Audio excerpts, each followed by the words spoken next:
Hey guys. So yeah, the contest just happened. I think we are going to have Monogon join us pretty soon. Yeah, I got kind of trolled by C. I mean, I don't know if you should feel bad for me. I think you should. I think you should be like, I don't know. I should be unhappy at the performance. I don't know if you guys should feel anything. Like, it's not like I got trolled. It's like I wasn't good enough to solve the problem. But yeah, I kind of got wrecked on that. Um, but yeah, so I might have some other people joining shortly. Let me see if yeah, okay. I'm gonna hop on to Discord and hopefully other people will join as well. How much do I lose now? So according to CF Predictor, I lose 13 rating, which is not too bad. Gennady is going to gain a lot of rating if he wins. Actually, didn't Bank win? Yeah, I don't know. I think if I get 5th, I lose like 10, 20 rating. So it's not a huge loss. What window manager do you use? I'm using i3. You can find more information in the About page below the stream. Hi, Benelli. Hi, SP. But yeah, I use i3. This is kind of zoomed out. This is a 4K monitor. I just have my like code and my my browser zoomed in a bunch, so we'll see. So yeah, so I think I guess we will I guess sys tests are happening, so that's always a bit nerve-wracking to watch, but hopefully not too different. Get 5th in a global round and lose rating. Yeah, C1 trick. I don't know how to do C1 yet, but I think if I think about it a little more, I can get it. Has reaching 3700 been your goal, or at this point rating doesn't matter anymore? My goal has never been about rating, right? My goal has always been like getting good enough to kind of beat other people consistently. So, or like to solve the problems consistently. So reaching 3700 would be nice, but it will take some luck to get there. Why did I do this as upsolving? I'll be doing some upsolving later. I think the stream title says can I write my trick for C1? I think I saw someone write I think I saw someone say their trick for C1, which is kind of which makes sense. It's just like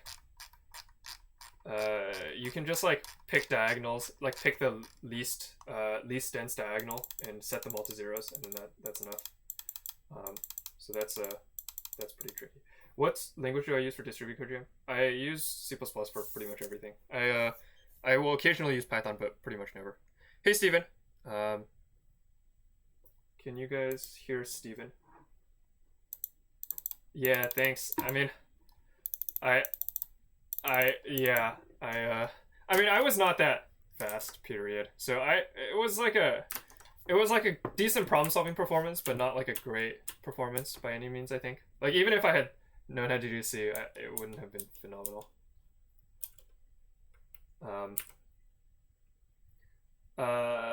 Can you guys hear Steven? You guys can't hear Steven. Cool, let me try changing this thing. Steven, can you say something? Hey, what's up? Cool, can you guys hear him now?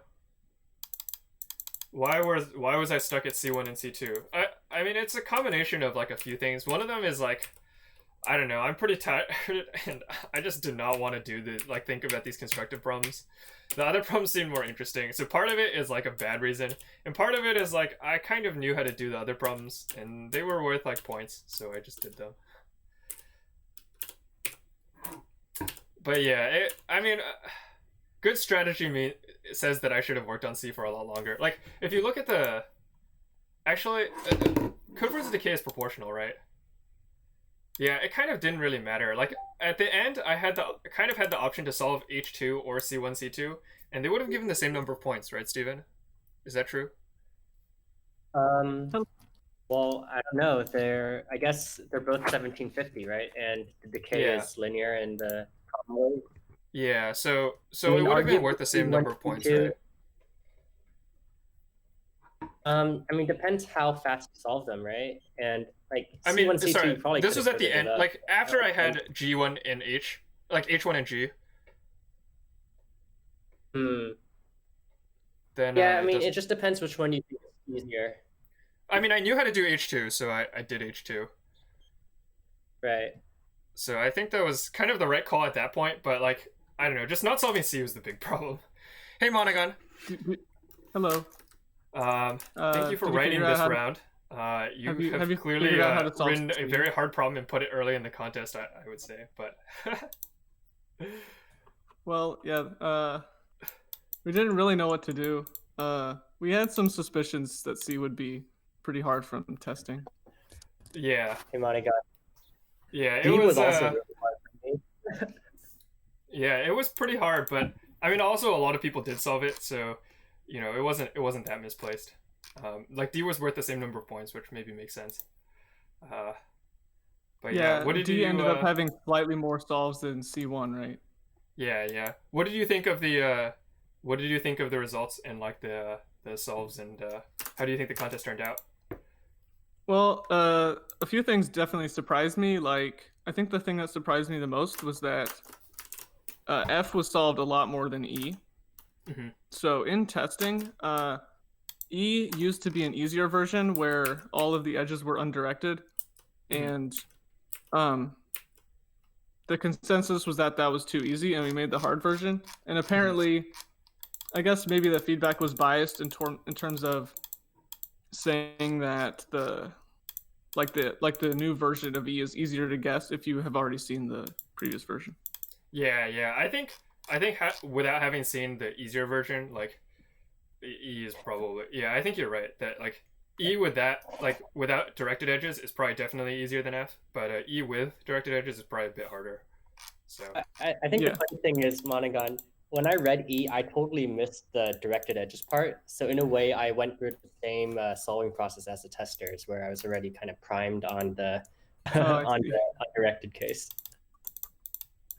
Well, if you think about the undirected case, then maybe you're more likely to get it in the end. But yeah. Yeah, exactly. It's kind of a good hint. Yeah, so someone is Archard is asking what are your thoughts on the memory limit on G? I didn't think it was a big deal. What was the intention of that? So that was something added kind of last minute. So what happened was basically there's an observation in G about there's a more obvious solution in like 3 to the number of characters. Mm-hmm. Right. Yeah. So we figured that, and the intended solution has complexity C times 2 to the C. Mm-hmm. So we didn't expect that there was something between, but then like very last minute, a tester found that there was a C squared 2 to the C solution that doesn't use like the important observation. Mm-hmm. And it's based on like a subset sum convolution. Oh, so we figured that was too tight to make it fail by time limit. Like that would make people really mad. Right. But that solution does require C times 2 to the C memory. Mm-hmm. So that was our fix. And it would be more obvious that fails from memory than it would it would be hard to tell if it fails from time if you're solving it in contest. Mm-hmm. I see. Yeah, that's interesting. I guess this memory is quite generous. Like if you want, or is the point that this blocks out C times 2 to the C? I guess you can still store C times 2 to the C bools, right?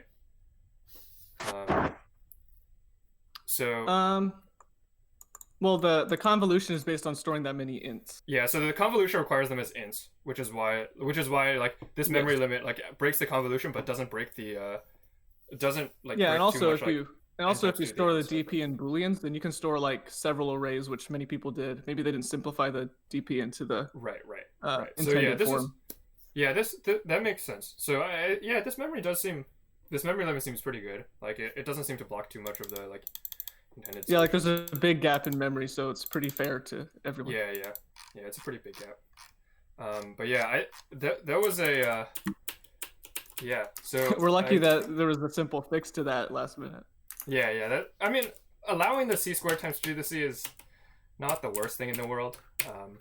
But yeah, it definitely is kind of just a black box. Then you get the black box solution, right? Which like doesn't use any of the like parameter stuff.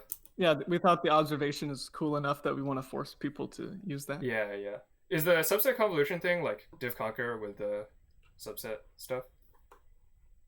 I'm not too familiar with it myself, but I think it's like, I think it's like you do, like a more well-known convolution, like C times.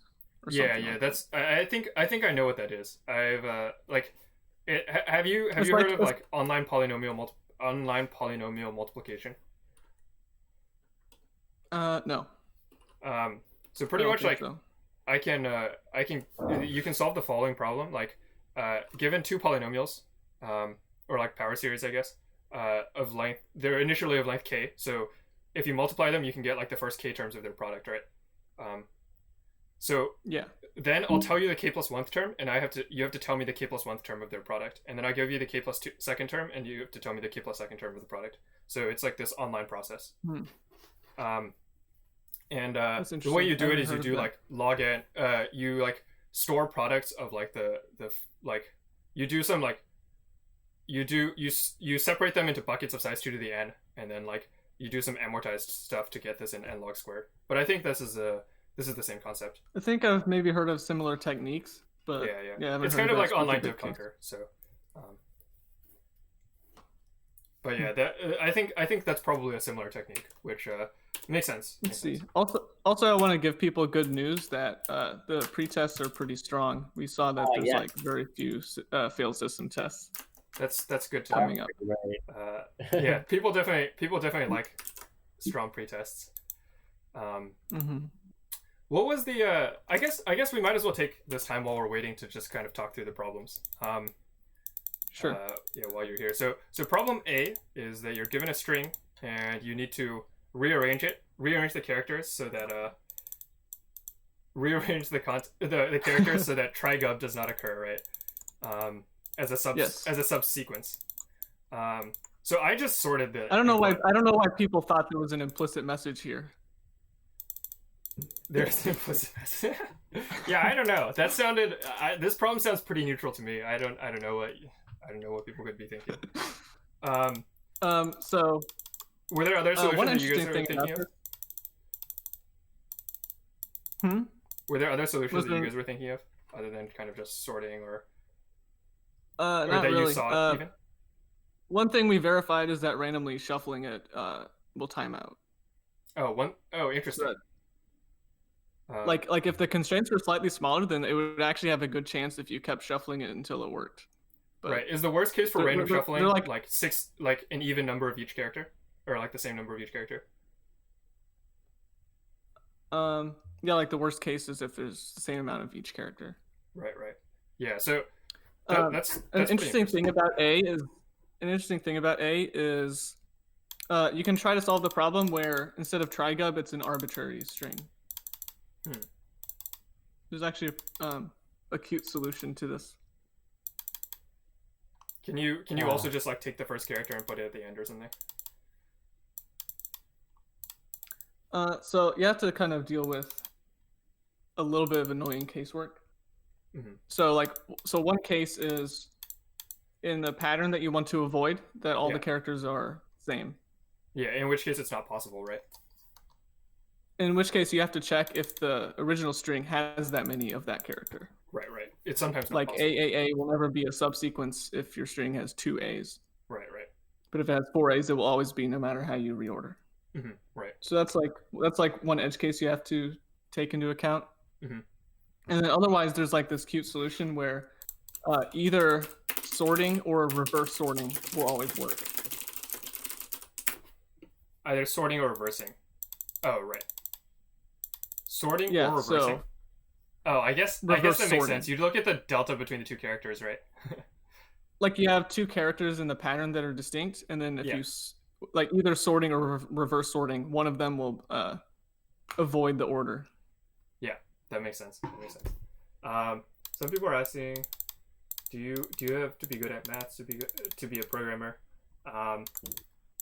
It helps for competitive programming, and like good mathematical background is always helpful. And yeah, Monogon is one of the contest writers. Hello. All right. Yeah. Yeah. Do you want to talk about problem B? Sure. Problem B also started as like a slight variation where it was actually one-dimensional. Mm-hmm. But then we noticed that, it generalizes. Interesting. Like it generalizes to any distance. And we chose Manhattan because it feels less obvious. And we chose not Euclidean because we don't want unexpected things with like square roots. Oh, I see. But, So just to avoid having the I guess we should floating point errors. Yeah. But yeah, the idea for B was, it's. I feel like B is kind of a gimmick that you realize it and then like you realize something about it and then it kind of is just looks really silly. Like, so the main observation is that after you select a ball I to charge it, then everything has moved to that same ball, right? So nothing else can ever attract this ball because everything that was in range is no longer in range. So because K is fixed, you can never actually only do one up. If you want everything to get into the same place, you can only do one up, and so you just check all points. Yeah. So I did not see that observation, so I was stuck on B for a very long time. Yeah, it's kind of interesting. Yeah, I was trying to think about the tree or the tree of operations you can do, but it turns out that you can't Some people had a confusion that if you charge a ball, you can choose which ones within radius are attracted to it. Yeah. In which case the answer is you build a graph and check it's connected. Do you have to I don't know find the? Do you know how to solve the minimization problem in that case? I'm not really sure. It would be the operations would have to look something like a tree. Right. And you're trying to maximize the number of leaves. You're trying to find a tree with the maximum number of leaves. That sounds like. And that is a very hard problem. I gave up on it and chose that instead. Sounds pretty tough. I don't know how to do that.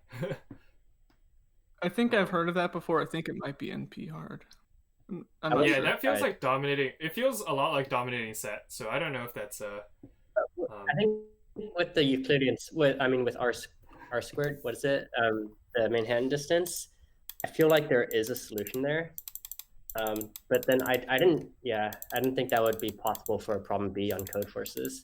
And yeah. So I don't think it's available for general graphs though. Yeah, so one person asked how difficult is the variant where a K varies between the balls? Where K varies between the balls? Yeah. I actually don't know. I thought about this, but I actually don't know how to solve it. All right. It seems also tricky, pretty similar graph stuff. All right.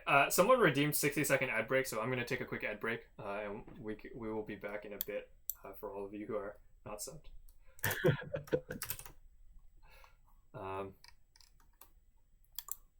Do you ever redeem ad breaks for yourself? I don't. I do have unlimited channel points, so I could. But I don't know. I don't need the ad revenue that much, right?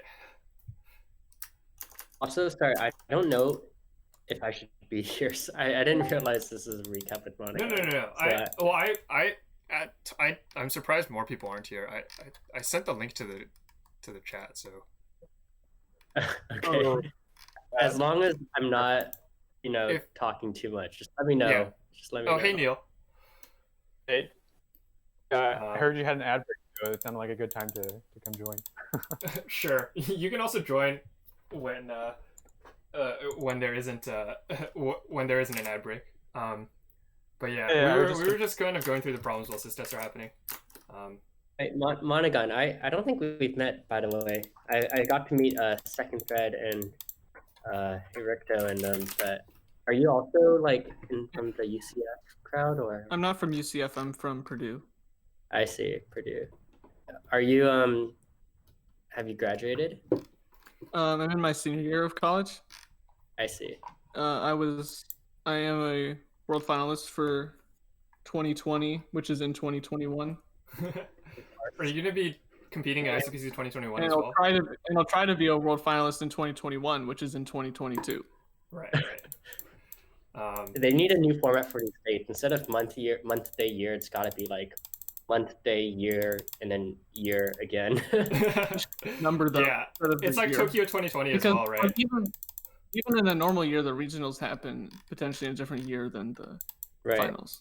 Yeah, so maybe this is maybe this is just the logical extension. No, it's fitting because COVID-19 academic years are really 3 real years. And your team is Karoni and Strong Oire, who is not very active right now. He's a PhD student and has been pretty busy to do like any competitive programming.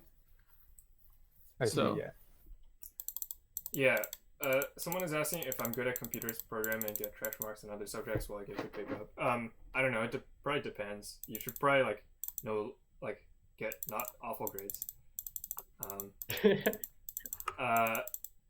What's MIT's ICPC team? I think it's Bank, Benchy, who's Bank on Codeforces, Spencer, and who was the other person?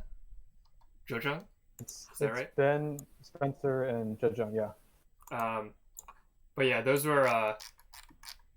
three are the world finalists, and they are. I mean, Ben alone is very, very good, and the other two are pretty good too. So, they are definitely in contention for winning world finals. I think. World finals 2020. They were all on the US IOI team, right? William Lin was not at MIT. I don't know about. Sorry, this is the 2019 to 2020 team. So William Lin, yeah, he's a freshman now, and I believe he decided not to do ICPC this year. Yeah, I think a lot of people decide not to do it. There are a lot of other things to do in college, and you only get 2 times anyway, so there's not really a great need to like rush into it in your freshman year. It's kind of like if you have a year where you want to do more programming, you can do it. I'm a senior, so I'm forced to do it. Right. It's forced to do it now. I could do it in. I guess I could do it. I'm planning to go to grad school, so I could do it potentially, but I think it's also like people prefer to go in a year when they can actually go to world finals, and it's still like kind of up in the air for 2021 whether that'll happen. Right. All right. Let's go back to talking about the problems because some people are asking for that. So C1 and C2. C1 is definitely the most communist problem because everyone has an equal chance of solving it. As you can see, there are many. You, for example. Yeah, so I didn't solve C1 at all. I think there are also some people who like solved C1 but not C2. So yeah, I heard Steven give a solution to C1. Do you guys want to talk through some solutions that you guys found, Steven or Neil or Monogon? Well, there's really only one solution I know about to C1. Oh, okay. So I mean, so I guess the idea is you should start to think about the diagonals of the grid. Now the reason there's not many solves is because there's no obvious reason to start to think about that. Mm-hmm. I guess. But if you start to think about the diagonals, you will realize that any 3 in a row in a column or row, they will occupy 3 different diagonals. And if you think about like the diagonals being in a period of 3, like if you color the diagonals like red, green, blue, then you'll see that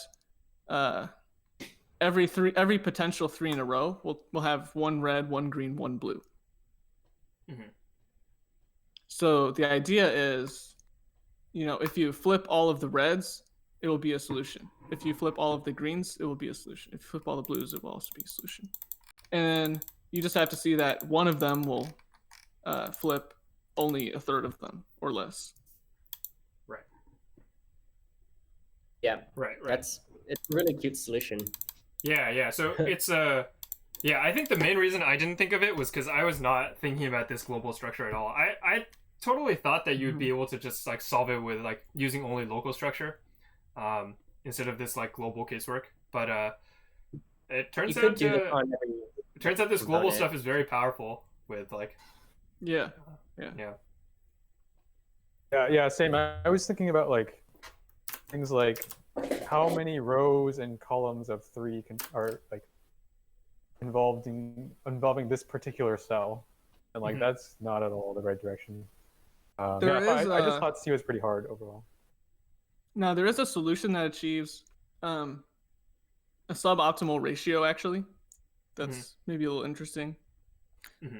So the idea could be, let's say you iterate like in row major order, and then for each cell you say like do I need to flip this? If so, then you flip it. Does that give you like 2/5 or something? It's actually, I think if you have a 3x3 grid with the bottom right corner removed, then I think it flips half. I see. Does it? I think so. Yeah. It flips half of them. Yeah. But it reminds me a little bit of the problem ski accidents, which was problem E in Global Round 8. It reminds me a little of that. Interesting. Like that solution. But the ratio is not good enough for this. Right. So Yeah, you you need this kind of grid global structure. optimization to fix the ratio across like different parts of the grid. Interesting. Another thing I thought about for this problem, which I don't remember exactly what ratios I got, but an interesting thing is, are you looking? I can't see the stream actually right now, but do you see in the picture the second row, third column, like the XX gap X? Yeah. So, I was always kind of wondering what happens if you ban those two. Like, what if you say that is a win? Like any 3 of the same type in a row with which have gaps. Oh, but no They O's might have. maybe. But you can't have like O's breaking the X. Yeah, string? like XXOX would be a draw, but XX gap X would be a win. I'm curious what the ratio for that, what the optimal ratio for that is. That sounds interesting. Then you kind of lose your grid kind of like becomes an arbitrary graph, right? Like you can essentially form arbitrary, like it doesn't really have, like a lot of the planarity like doesn't really work anymore. Yeah, it doesn't even hold anymore. But if you just think of these as that... like a graph-ish, like you can like suddenly cross yourself and stuff, so it's not even planar. Yeah, so it seems very tricky. I didn't really get much anywhere with that, but yeah, that would be an interesting thing to think about. Ratio could still be one third, for all we know. Yeah, I don't know if it can be 1/3. I don't know. I suspect not though. Like if you just have 4 in a, if you just have like the coloring thing kind of breaks because gaps can mean 3 in a row can be whatever colors you want, really. Yeah. So that whole line of thought kind of breaks. Yeah. Cool. So C2, is this idea for C2 pretty similar? So the idea of coloring is the same, but it's still not obvious because now you have to think about like how the X's and the O's relate instead of just like trying to make there not 3 X's in a row and hoping that the O's won't, create new. So are you just trying to change one diagonal to O's and one diagonal to X's, and like you just one of them is always one pair is always good enough? Yes, that's it. Okay. Interesting.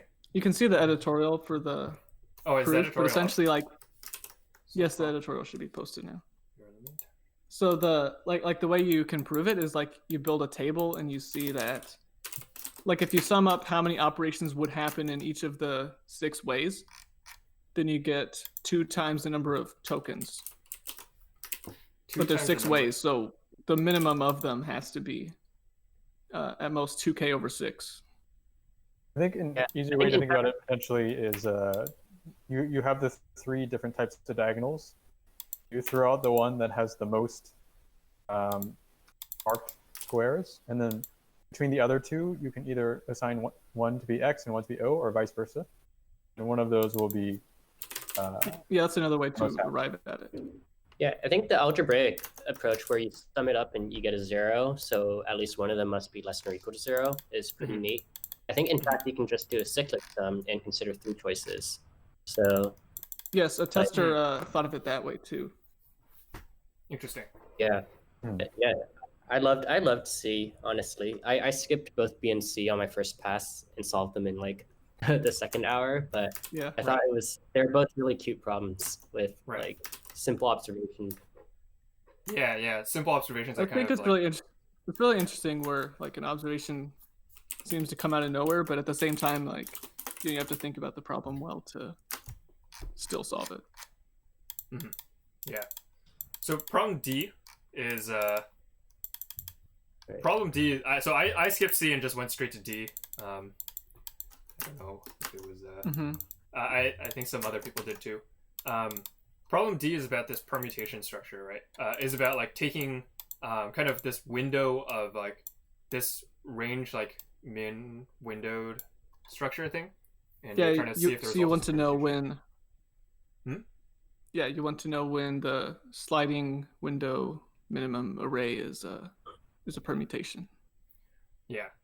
So I thought this problem was pretty nice. It was pretty cute. I did like the structure, and the fact that there were like some edge cases was like made it pretty interesting, I think.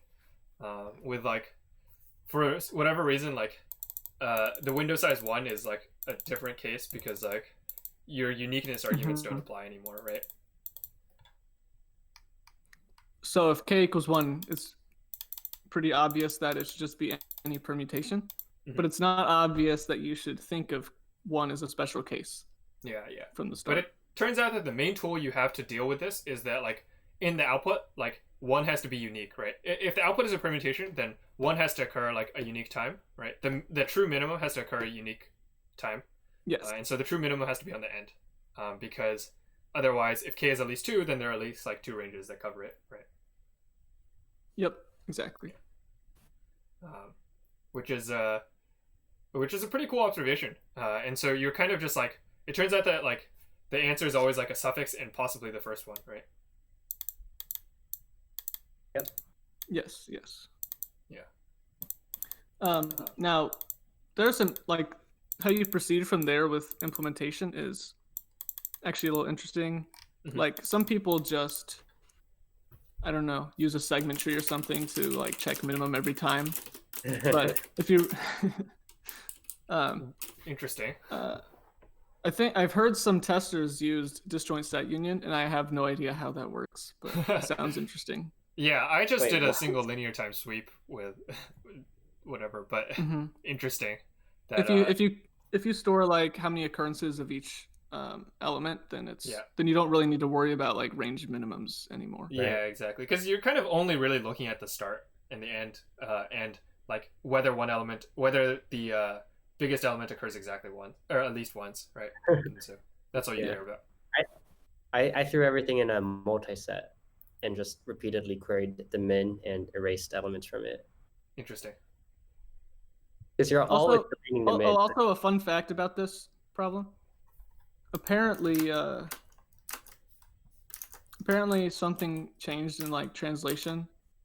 I think the coordinator changed something, and it ended up with instead of code cook, it says like cook in some places. Interesting. In some language. Interesting. So we got some clarifications like, is there a difference between code cook and cook? Interesting. Some people actually read, in different places. Interesting. That's pretty fun. Yeah. In English it says cook, right? On my page it does. But there's a cook somewhere in the middle. Yeah. It says in various places. Interesting. Well, hopefully that didn't throw too many people off. But yeah, someone asked me to elaborate on D. So the main idea is that if k equals 1, then it has to be a permutation. If k equals 2, if k is at least 2, and then like if you look at where the 1 is, in order for the like the output to be a permutation, like you need exactly one instance of one, right?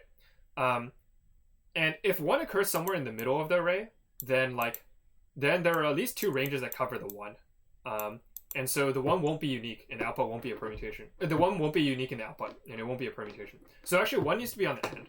So you can actually kind of like delete one at this point and like keep recursing inwards. And like essentially like the smallest numbers need to be on the ends, and at the end like you're left with the interval of size k in the middle has to have like one instance of n minus k plus 1. And like if you check these conditions, then that's turns out to be exactly what you want. Oh, exactly what you need.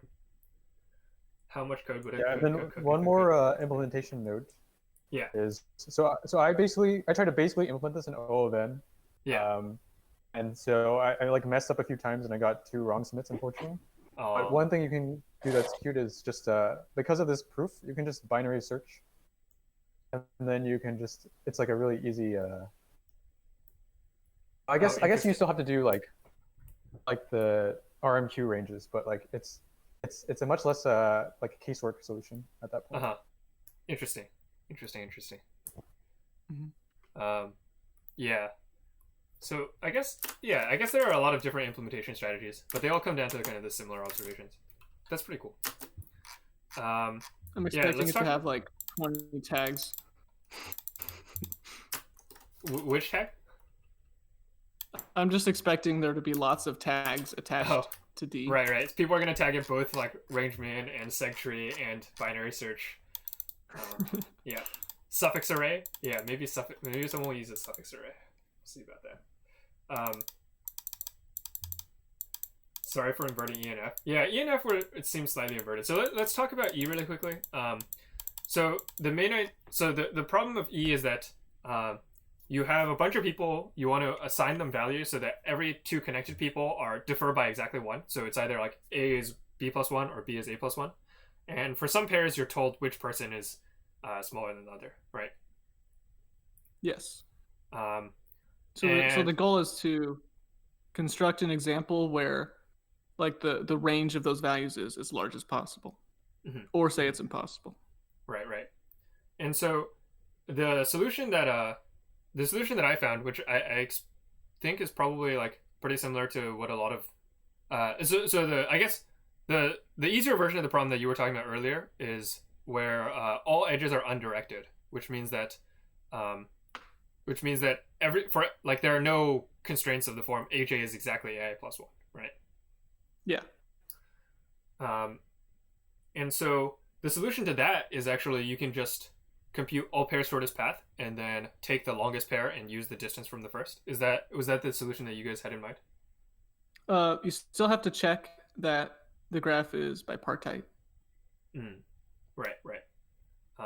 So the reason it has to be bipartite is like because any 2 adjacent vertices differ by exactly 1 in their value, right? And it always connects an odd to an even. Right.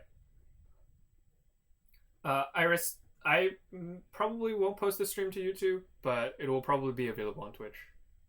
Maybe I'll post it to YouTube later, but it should be available as a Twitch VOD. But yeah, so you need the parity constraint. Do you have a simple explanation for why this is sufficient? Yeah. So the reason is like consider any 2 vertices U and V and consider a shortest path between them. Right. So each time you move along the path, you can increase by at most 1 in the value. So this shows that so that shows that the biggest shortest path is you cannot do better than that in a solution, because there will be some vertex that has the lowest value, some vertex that has the highest value, and the path between them, like the shortest path between them, that limits how different those values can be. And then the reason that it works is because if you BFS from one vertex, like say you BFS from the vertex with the minimum value, right? Then, or sorry, you BFS from one vertex of the diameter, like with the longest, shortest path. Mhm. Yeah. So if you BFS from that, because it's bipartite, every edge will move between layers and not within a layer. Mhm. And you assign the vertices based on what layer they're in the BFS. Right. Yeah, that makes sense. By the way, someone really quickly asked, how can you tell me why do you take mod 3 and C1? How should we conclude this? I think the motivation for that, I mean, I didn't see it, so, you're not alone in not seeing it, but I think the motivation you should be looking at is that if you have a dense grid, so a grid filled with X's, then the solution is that you need to, like, flip diagonals of O's, right? You have a few different choices of exactly which diagonals to flip, but roughly the solution should be that you, like, flip a bunch of diagonal lines of O's. And that kind of suggests that maybe you should look at those diagonals. Yeah, it's somewhat natural to think about diagonals if you look at some small, dense examples. Yeah, another way is thinking about the chessboard, but you have to, like, generalize this chessboard to, like, the 3D chessboard, the 3-color chessboard. And it's also, like, less unique. Mm-hmm. There are, like, the red, blue, yellow chessboard is, like, there are 2 of them, right? You can take X plus Y or X minus Y. Yeah, either one works. Yeah, either will work, but yeah, I think that's kind of the general motivation. Sorry, back to problem E. So yeah, the BFS kind of guarantees that it works for the undirected case, and in the directed case, the BFS kind of also works if you just add -1 weight edges instead, right? Yeah.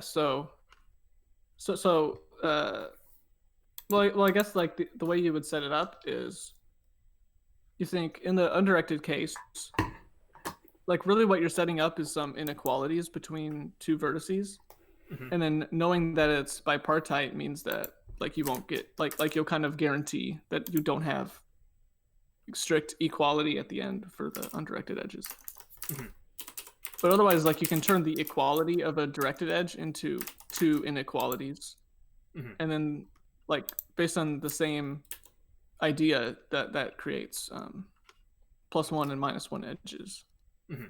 Right. Yeah. Yeah, and then you can and then do you also just take the distance from the starting point from one point? Yeah, then it transforms again to all pair shortest paths. But mm-hmm. there's an additional edge case where if you have a negative cycle, then that's mm-hmm. another case where there's no solution. Right. That corresponds to just, I guess it just otherwise the proof is very similar, that it's correct and optimal. Mm-hmm. Right. Makes sense. Yeah. Problem. Okay, let's move on. And so also it looks like system tests have finished. We are. It looks like pretty much all the results are. It looks like pretty much no one failed, as you were saying, Monogon, right? The pretests are pretty strong. Yeah, they're pretty strong. So that's either that or the system tests are really weak. Yeah, I guess there are 2 ways to make pretests equal to sys tests, and you can have very many pretests or very few sys tests. Dream Moon failed problem E. Oh man. Can we traverse every path from root and check for it? Not sure what you're. Not sure exactly what you're talking about. I don't know if you can traverse every path. All right, so problem F. Problem F was. I thought problem F was actually quite a bit easier than problem E. Did I do it first? I think I might have done it first. No, I did it in the wrong order. I definitely thought it was a lot harder than it turned out to be. So I'm curious, what kind of thinking process arrived us at the solution. So I guess I can talk through how I thought about it. I don't know if Steven or Neil, you guys want to also chime in. But the way I thought about it is like, so first of all, we're just gonna think about like, we're just kind of gonna like, let's just like fix where we're going to cut the array up. Fix where we're going to cut the array so that like pi plus 1 not equal pi. So like one thing is that if there are 2 things that are adjacent, you have to cut the array between them and like stitch them back together in some other way, right? And so each cut costs 1, right? And so in the first sample, like you have to cut here. In the second sample, you have to cut like between the first and the second, between the second and the third, and between the fourth and the fifth, right? So you do all these like necessary cuts, right? And then you're left with a bunch of these intervals that you want to stitch together if possible, right? And Yes. I just did some writing down I just wrote down some conditions, and it turns out that the condition is that the necessary and sufficient condition is that if there are k pieces, there are 2k boundaries, right? And then the condition is that the most common one can occur in at most k+1 of those boundaries. It actually doesn't matter about any of like the internal structure or like which ones are connected. As long as it's at most k+1, you're good. Yeah, so that condition is not easy to prove. It turns out to have a pretty nice proof, but it's hard to arrive at it. So my impression was that it's very hard to think that like the structure doesn't matter that much, that such a simple condition holds. And what's also a little hard is how to proceed from that, like using the condition. Right. Depending on how you formulate the condition, you could formulate it a couple different ways, and depending on how you formulate the condition initially, it could be a lot harder to notice like how to proceed from there. Right. Yeah. So.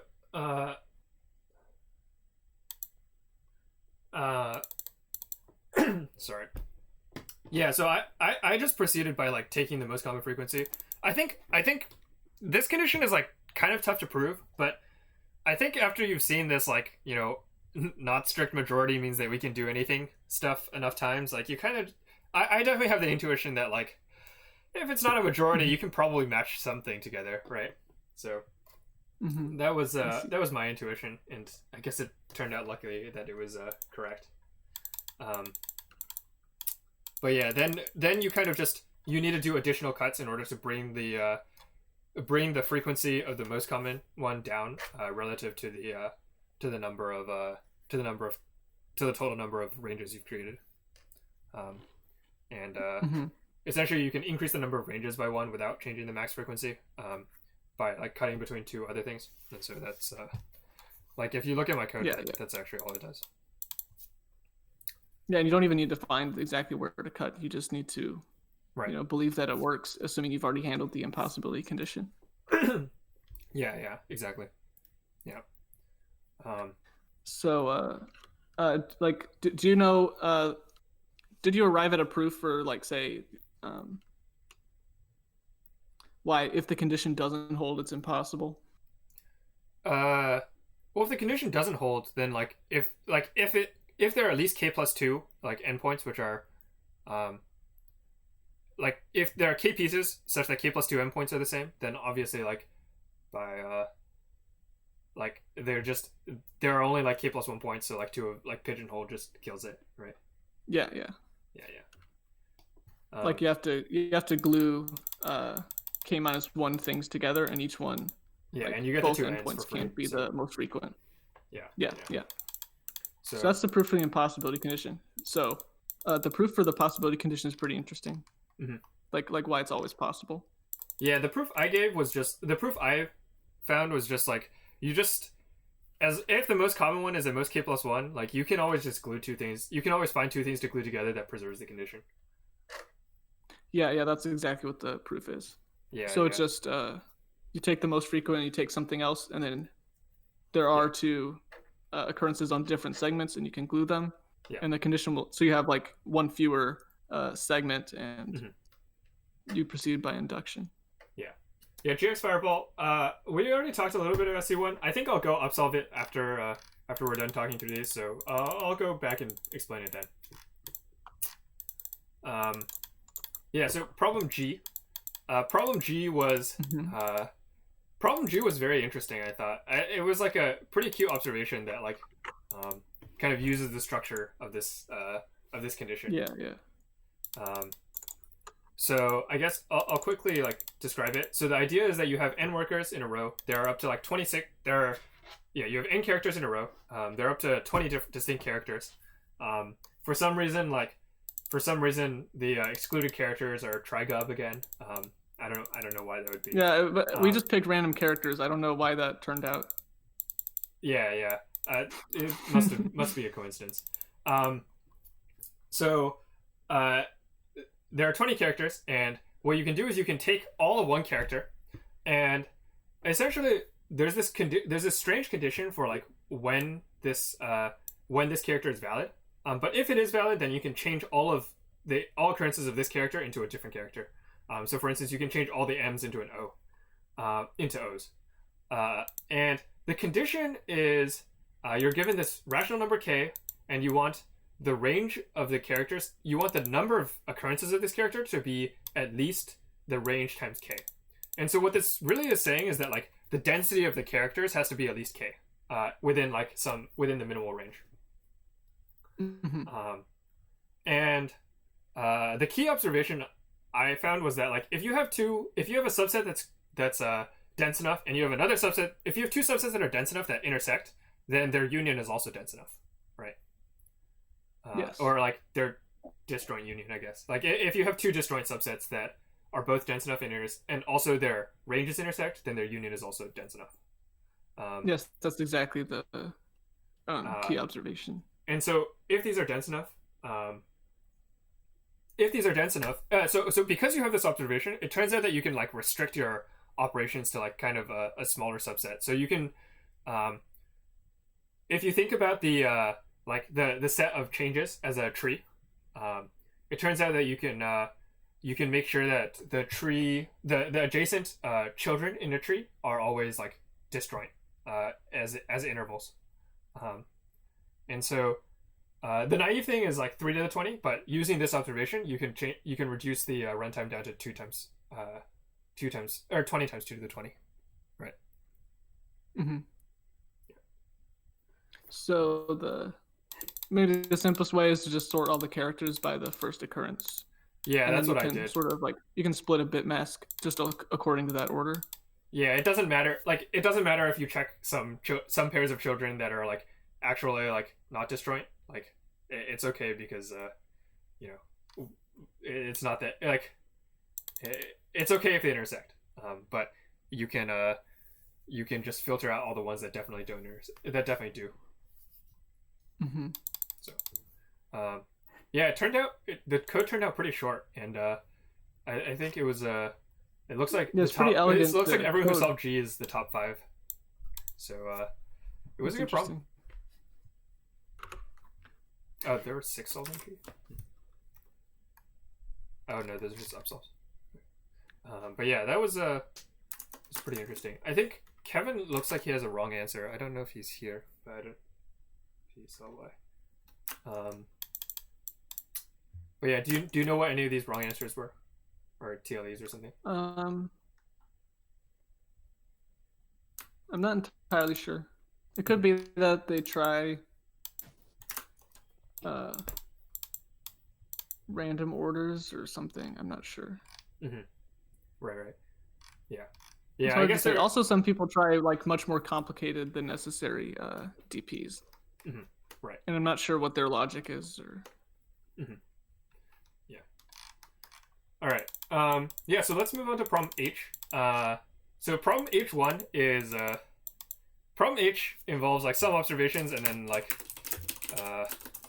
it turns out to like the code turns out to be pretty straightforward. So the first thing I did, like the first thing I observed is like when you man, I really did this problem way more complicated than it needed to be. Okay, so did you just look at the editorial? No. I'm just looking back at how I initially thought about this. Like I think I have the clean solution, but so the clean solution I think is that you flip every other character. So B's become W's, W's become B's. Questions become like flip question mark, which is like still question mark, right? It can still be B or W. So you flip every other character, and then you flip odd parity characters, and then the answer is just the number of blacks minus the number of whites, the absolute value divided by 4. Is that that's the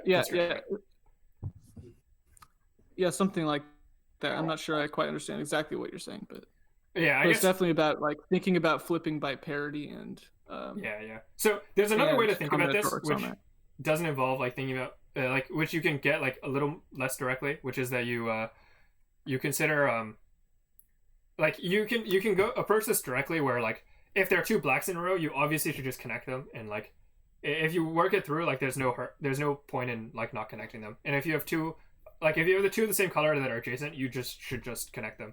And like after you eliminate these and eliminate these and eliminate these, eventually you get an alternating string, and the length of the alternating string divided by 4 is the number you want. And so in order to get a handle on this, it turns out that like the parity of the index and the parity of the color are pretty much the things you want to consider, because deleting two B's like doesn't change the parity of the color or the index.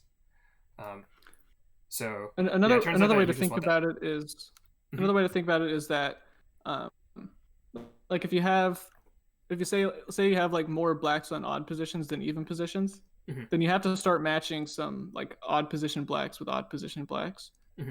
And then what that does is it splits everything into like two parts that each have an odd number. So then something has to cross the other side. Right. That makes sense. So you write that out, and also the condition that the coloring is valid corresponds to like the number of in the flipped version, it corresponds to like the number of black cells having the same mod 4 as like I/2 or N/2 or something like that, right? So for the easy case, like once you realize that you only care about the number of black cells and white cells, or like flipped black and flipped white, then you can just start writing it as then you can just write it as a sum of like binomial coefficients, right? So when I initially saw this problem, I actually I did the flip, and then I was like, okay, so now we take the absolute value of the number of BBs minus the number of WWs, and turns out that that's the same value, but it's much harder to count. I was like gonna use FFT and stuff for all of the like multiplication and stuff. It was gonna be a mess. But yeah, it turns out not to be necessary at all. The mod definitely allows that. You don't know if it allows that, or I said the mod definitely. Yeah, the mod that. allows it. I mean, you can do FFT mod 10 to the 9 plus 7 anyways. But yeah, I was gonna be like n log squared or something. It was gonna be disgusting. Yeah. And then I realized like BBs minus WWs is the same as B minus W, so that that helps. Yeah, so the flipping idea, Lentoxy, is it's kind of if you see things like this, you should maybe think about flipping and seeing if it makes it easier. If you have like parity of index and parity of like color, you should try flipping every other one. And sometimes it won't help, but sometimes it will. It's kind of a cool observation. Yeah. I'm gonna say when I realized you could flip every other one, I thought I was a genius, because it's like a very. I feel like I have to make several observations to reach that point. Like first, that like a substring is kind of like a group operation, basically. On your state, and then that your state is actually just representable as a signed integer, and then realizing that it doesn't matter where you put them if you know the parity is just +1 or -1 on your integer state. I went through a really similar process, Stephen. Unfortunately, I got to the last observation in like the last 5 minutes. I was really like frustrated at that point because I just did not have enough time to finish it. Yeah, that was a hard problem. Wow. Yeah, I spent a bunch of time. I wrote like a DP that did something where it was like, basically I tried to collapse any BB or WW into nothing. And so I had this DP where I tracked like the length mod 4 of the alternating sequence and so on. And so like if you have BW, BW, and you add a W, then you collapse those two W's and you get BWB. Whereas if you have BW, BW, and you add a B, then you just get a sequence of length 5. And then the only thing that matters is the length mod 4, except there is one particular problem, which is the empty state is really weird. Because like you can add a W or you can add a B. I just could not. I like spent maybe an hour trying to figure out how to fix this, and I could not fix it until I just kind of ended up rethinking the problem, and then I found the like flip every other idea. Yeah. Yeah. So unfortunate for me, I wish I found that like 10 minutes earlier, and then I would have gotten it. Mm-hmm. But yeah. So it turns out that in the It's no end, problem. like after you do the flips, it's sum of binomials, right? Because you just count the number of ways for each difference. Yeah. Yeah, this flipping idea is like it shows up every so often, and you know, at some point you should just try it when you see a problem like this. Like even if sometimes it won't work, but you should just always try it. Yeah, I'm looking at the scoreboard, and Kevin's son, K-Sun48, he got this in like, it looks like 16 minutes. So it must have been one of the first things he thought of. Yeah. I mean, I saw the flipping, and I still didn't I wrote down flipping immediately, and I ended up with this BV minus WW condition, which is just gross. So it didn't help that much for me, which was pretty bad. But yeah. yeah, I think I've seen this idea most on AtCoder. So Yeah. kind of funny to see it here too. Yeah. So H2, let's really quickly talk about H2. Did any of you guys solve H2? I'm convinced that my solution is the right idea. So I have an n square root n solution. I think I had a Crazy. event solution. Oh, okay. So my solution, matter. I don't know if this was intended. My solution is to observe that as you make flips, the number of blacks, whites, and question marks doesn't change very much. So you kind of do this Mohs stuff to compute a chunk of size square root n all at once. Was that the intended That's solution, Monogon? No, that actually wasn't. Oh, interesting. The intended solution is more like, well, so you know that it's like a sum of binomials where you take every other one because of parity. Yeah. So you can, so the idea is more like equation manipulating, and you can apply Pascal's rule to turn it into a prefix sum of binomial coefficients. Right. And then with a little bit more work, you can see how to maintain a prefix sum of binomial coefficients with the same upper index with small changes. With the same upper index. Yeah, some say you want n choose 0 plus ... plus n choose k. You can maintain that with small increments to n and k. Yeah. That's the idea I try to use. Wait, oh yeah, that oh man, I just realized that okay, yeah. So you you do this offline, right? You have to go from higher online. from lower top to higher top index. Everything's online. Everything is online. If you have an equation relating n and n plus 1, you can easily flip the equation to get it in terms of one or the other. Wait, I could not move downwards a row. I don't know how to. I couldn't do this. I don't know why. Well, you kind of see how to move upwards a row and then just reverse it. But reversing it is. You have to subtract probabilities. It's a bit less intuitive. Wait. And subtract second moments and first moments and stuff. Wait, can you just subtract and divide by 2? Does that work? Yeah, something like that. What? Okay, you can see the editorial for it, but yeah. Linear equations are very easy to invert, right? Yeah, I guess that's true. For whatever reason, I thought you tossed away too much data, so you couldn't invert it. I had that in mind, but I couldn't get it to work. So I only knew how to move downwards, and I thought moving upwards was really hard, but it is just a linear equation. So yeah, wait, Andrew, I was actually on the same track as you. I was thinking oh, I see what's wrong. Okay, I understand what I did wrong. Yeah, moving upwards, you have to I was thinking that moving upwards, you have moving downwards is of the form a plus b like A plus B, and like moving upwards, you don't know what A is, so you can't find it. But turns out A and B are also related, so you can use that. I see. But yeah, I did some square root and bucketing to to move downwards and stuff. It's pretty gross. You got it to work though, so that's impressive. I did get it to work. Yeah, I was thinking like for a while I thought it's also like you can only move in one direction, and I was like, okay, do I have to build some kind of like segment tree, take it offline, do a bunch of weird for loops, and then I was like, no way, it's actually this hard. Yeah. Well, that Well, but it was pretty hard still, even with the observation. Yeah. Well, that would have made it a bit easier, but oh well. Yeah, so you got this with like 5 minutes left in the contest?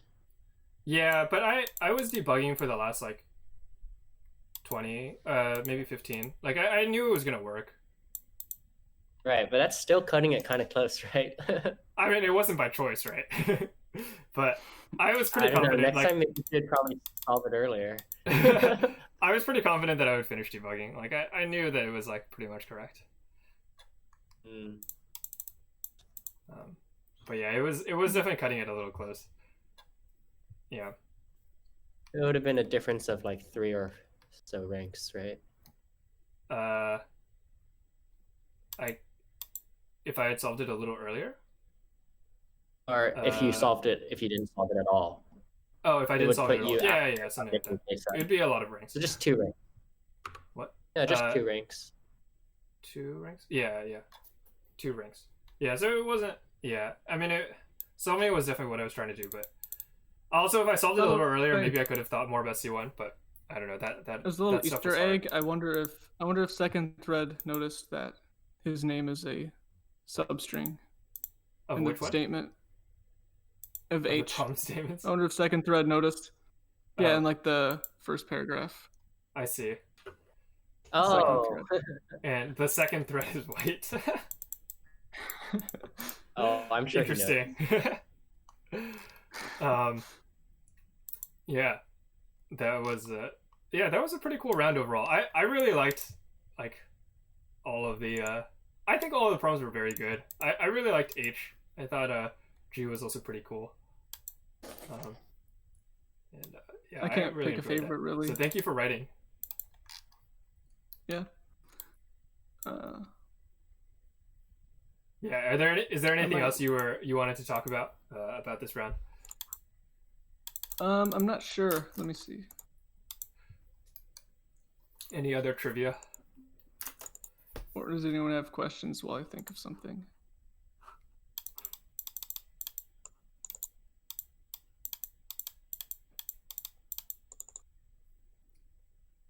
Share the deleted problem. The deleted problem. Ooh, was it bad? There's a deleted problem. Well, no one liked it, but it wasn't that bad. Maybe we should keep it secret in case you ever like improve it. I'm not gonna use that again, I think.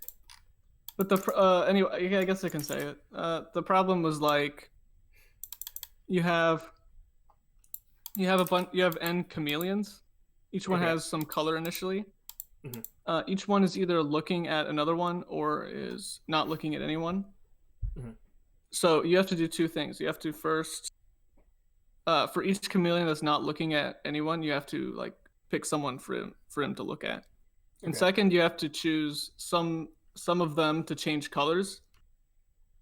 And so then like the following process happens where in each second the chameleon becomes the color of the one he's looking at. So like the colors propagate. Right. So the question is like, what's the minimum number of colors you have to change so that they will all become the same color? I see. Yeah, and the way you do this is like, it's kind of a functional graph, right? Yeah. And you need everyone in the cycle to be like the true color or the final color. Yeah. You kind of just connect things up. So it's kind of easy to think about and has some edge cases because we said like with like having instances of the final color versus not and stuff like that. So yeah, we decided it wasn't interesting enough. Yeah. Functional graphs have like this complete a partial function into a functional graph thing is like it's like there was also been done pretty often and didn't... also has a lot of edge cases. Has a bunch of edge cases that kind of you see every time. There was also an idea that didn't make it in the round because it was too well known. Maybe it's somewhat interesting. I'm not sure if it's appeared before because I haven't seen it, but the coordinator said it was kind of well known. So the idea is the input is a KMP array. Oh. And you want to know how many strings with a certain number of characters have that KMP array. Whoa. Right. Yeah. I think that's definitely something I've seen before. You just like two-set it up, right? You just what? Two-set it. Maybe there are other ways to do it, but you can also just two-set it or something. Well, so like the idea is that right. Is like it's more like you simulate KMP on it, and then you get some pairs of indices that have to be equal or have to not be equal. Yeah. And then you have to ask about how many K colorings of the graph. Colorings. That sounds right. But then the graph of KMP has a special structure where you can actually count the number of colorings very easily. It has something to do with like how many mismatches a character has. Right. In the KMP simulation. Yeah. I found it pretty interesting, but apparently it couldn't be used. Yeah. It is pretty standard, or it is something that I think a lot of people have thought about. So unfortunate. Like it's kind of sad when you come up with a really cool idea and then it was already done. Yeah. I mean, that's the problem with cool ideas, right? Like they're cool to everyone. So a lot of people have unfortunately thought things through like that. But yeah, it's I think it might be good for like an educational round or something, but where like the problems are like it's okay to reuse problems, but I don't know. All right. So I think, does anyone have any other questions for Monogon or questions about this round? Neil or Steven, do you guys have anything else you want to share? Oh, I wanted to ask Monogon some questions. Sure. Well, I really like the names of these problems, like Eric Tacto. Did you have any other candidates for like these kinds of Codeforces puns that you didn't use? They all kind of have meme names, so.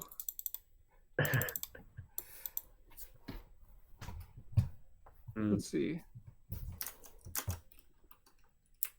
For capitalism, I originally came up with the problem thinking about it like we have some graph and we want to like flatten it onto a number line to like maximize the width. That's like how I was originally thinking about it, and I kind of phrased it in terms of graph flattening. In problem F, so like the way we originally thought about it is like you want to make cuts and then rearrange. In the end, we changed it to have like a permutation where maybe it's slightly less obvious, but it seems still straightforward. Right. But if you think about it like cutting an array and rearranging and like linking it back together again, so we called that link cut array. Oh, link with like reversing, I guess, was the idea. Yeah, it's like, well, I don't know, you cut an array and then like rearrange, reverse some segments, and then join back. We ended up not with that kind of statement because it would be too hard to describe, and then we also found like a much nicer way to describe it that kind of hides I'm pretty sure like everyone probably thought about it in those terms of you're cutting and reversing subarrays. Yeah, I think everyone thinks about it like that, but it's just a lot easier to state, and right. And it kind of adds an observation. Yeah. Cool. Division 5. The tags are known in advance. I think D, we had a hard time making that into a meme. Rating compression. Oh yeah, I totally forgot that it was about rating compression as soon as I read the problem. for tic-tac-toe, it went through several variations. Like initially it was just about like you have some tokens on a grid and you want to remove some of them to make them not 3 in a row. Right. As like a geometry joke, I might have called it like no 3 collinear. Right. That's a great name. What else? But yeah, tic-tac-toe arose later when like we came up with the version for having 2 different types of things that we flip. Right. It could have also been something like, I don't know, Candy Crush. But the Ericto theme was, or the pun was too good. Yeah. I think the other ones maybe didn't have too much variation in the theme. Right. I think every time I see Ericto's name from now on, I'm going to think about this problem. So I think that was a really good one. That's good. Sub to Tic-Tac-Toe. I was sad that he didn't that he skipped this round. I really wanted to see that moment where he opens it up and like I think he would channel Andrew and instantly skip this problem. Yeah. I wonder if he would have I wonder if he would have had a hard time on it. Yeah, I think it's funny how so many I guess people who placed pretty highly struggled on B and C, like, well, mostly C, I guess. B was not as common for people to get stuck on. There was a funny moment where in testing, like we had in problem B, we had like we included the case where there's only 1 point, but then we forgot to include it in the sample. So then in testing, someone solved it, but like solved it for the n greater than or equal to 2, but then didn't notice n equals 1. Like the answer is 0 operations. Wait a sec. And then they struggled that for like the entire testing. Is that allowed? I think I would have missed that. I don't think I checked the n greater than or equal to 2. Yeah. So we changed it to n greater than or equal to 2 because it's way too easy to miss. Yeah. I definitely missed that. I would have gotten it wrong if it was n greater than 1. Yeah. Wow. Oh, thank you for having mercy on it. Yeah, thank you for the mercy. The Rebecca when B and C were A and B. Oh my god. Oh, there's another contest preparation thing that's interesting. For problem E, like if there's a negative cycle, the way you would do Floyd-Warshall is like you just kind of let it underflow. Yeah. Like it actually does. It's kind of interesting. Like it doesn't actually create any problems, and it was hard to. Yeah, no. Floyd-Warshall just works with negative cycles. It's pretty cool. But like you don't have to worry about underflow is kind of the amazing thing. Like underflow is maybe like integer overflow or just like negative numbers. Integer underflow. Like the values get exponentially small. But because you'd only replace something if it gets lower, like if it goes to a large positive value, it won't replace it. Right. Unless you do a really weird like you do a long comparison in your if statement when deciding whether to replace or not, but then you store it as an integer. Which I don't know why anyone would do that, but I guess like the reason it really doesn't cause any problems is they only get exponentially small if you already noticed a self loop. Right. Yeah. Or a negative cycle, that is. Yeah, interesting. Wait, so does Floyd-Warshall actually get that small though? Like even if there is a negative cycle, it won't. I think it can get like. It actually gets very small. Yeah, I think you can get 2 to the end. Like how so? Like so in the first iteration you get like 2 1 2, like you get star 1 star, right? And then in the second iteration you get star 1 star 2 or star 1 2 1 star. Oh, so if and then, okay, I think I understand. And then like you get the 1 2 1 like 1 2 1 3 1 2 1 4 1 2 1 3 1 2 1 thing. think I understand. Yeah, if there's a lot of negative cycles, basically. Yeah. Well, like the point is that you're taking the same edges multiple times. So. Yeah. I see Also, that E can be done in O of NM using Johnson's algorithm. Yeah. There's no reason to actually do like fluid work. I Like mean, you don't that would have be to too actually. cruel. You like fluid Warsaw is never optimal, but it's just optimal in terms of like it takes 5 lines of code. Mm-hmm.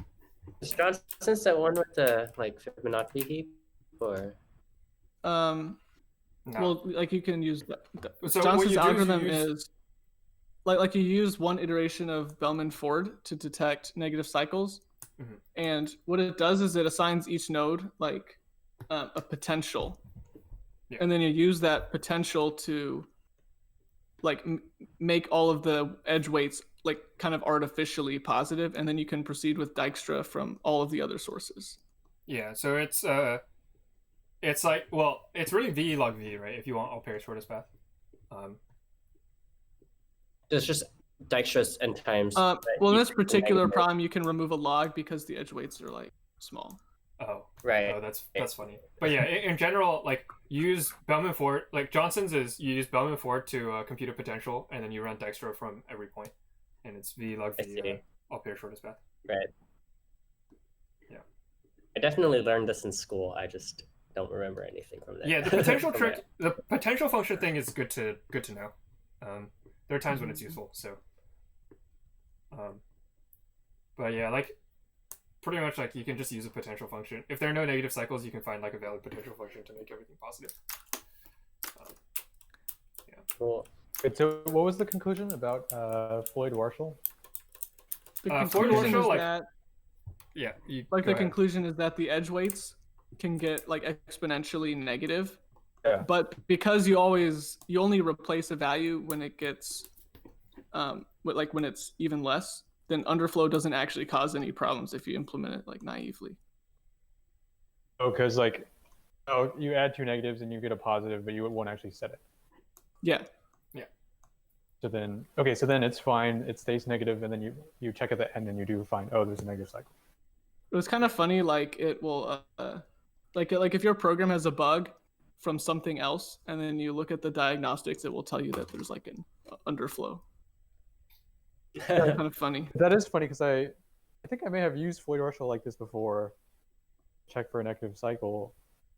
And it just worked. I don't think I thought through any of this. Yeah, I just did it. I definitely have not thought through this before. Yeah, it was kind of interesting. Yeah, that's pretty funny. That's pretty cool. Yeah, it's good thing to know. I definitely think you could end up in the situation where like you have some other bug, like you were saying, and you find this bug and you spend like 30 minutes trying to figure out how to fix this or what, I don't know, some long amount of time, and then you realize it didn't actually matter. yeah, totally benign. Does it take you 30 minutes to change into long, Neil? Or I guess it can even overflow long. You're right. Okay. You would have gone cut. You would have changed it to long. I would have said like, oh yeah, long never overflows. It never. Yeah, suddenly you're using big int Floyd-Warshall. Well, yeah, okay. No, let's not do I guess that. the real problem is if you use Python and it has arbitrary precision arithmetic. It'll keep them. Then that would be a real problem. That's pretty funny. That's what Backrank is saying in chat, right? Python will TLE. I think that's true. Yeah. Yeah. But, I think Python will TLE anyway. So. Well, we have some test cases in E where like extreme underflow happens, but I don't think it causes any issues really, except for maybe that Python thing. Yeah, I mean, I think an easy fix would just be to make sure your values never go below some negative infinity value. Yeah. Like max with negative infinity. Yeah. That would work. Or like, I mean, yeah, if they go below a threshold, you just say there's a negative cycle. Yeah. Sure. Yeah, you can just break out. Yeah. That is that's pretty interesting. I've never thought about that. It's good to know. All right, I might have to go soon. So, all right. Yeah. Is there just any other question? Yeah, I don't think I see any in chat. Thank you for coming on and chatting. Yeah, no problem. Yeah, I think Yeah, I'm gonna thanks, take a quick break, and then I'm also gonna take a quick break, get some water, and then I'll come back and upsolve. I think I'll upsolve C1, C2. I'll code the right thing for H, and then oh hi Boots. And then I will probably also upsolve problem F from Hacker Cup Finals. So be right back. Andrew, I'm with gonna all head that. out, but thanks for hosting the stream. Yeah, thank you guys for coming. Thank you for writing the round, Monogon. Yeah, no problem. Thanks, Monogon. I love the problems. I really like the problems. And yeah, see you guys. See you guys later. Chat. Good. See you guys in a minute. Yep. Bye. Bye.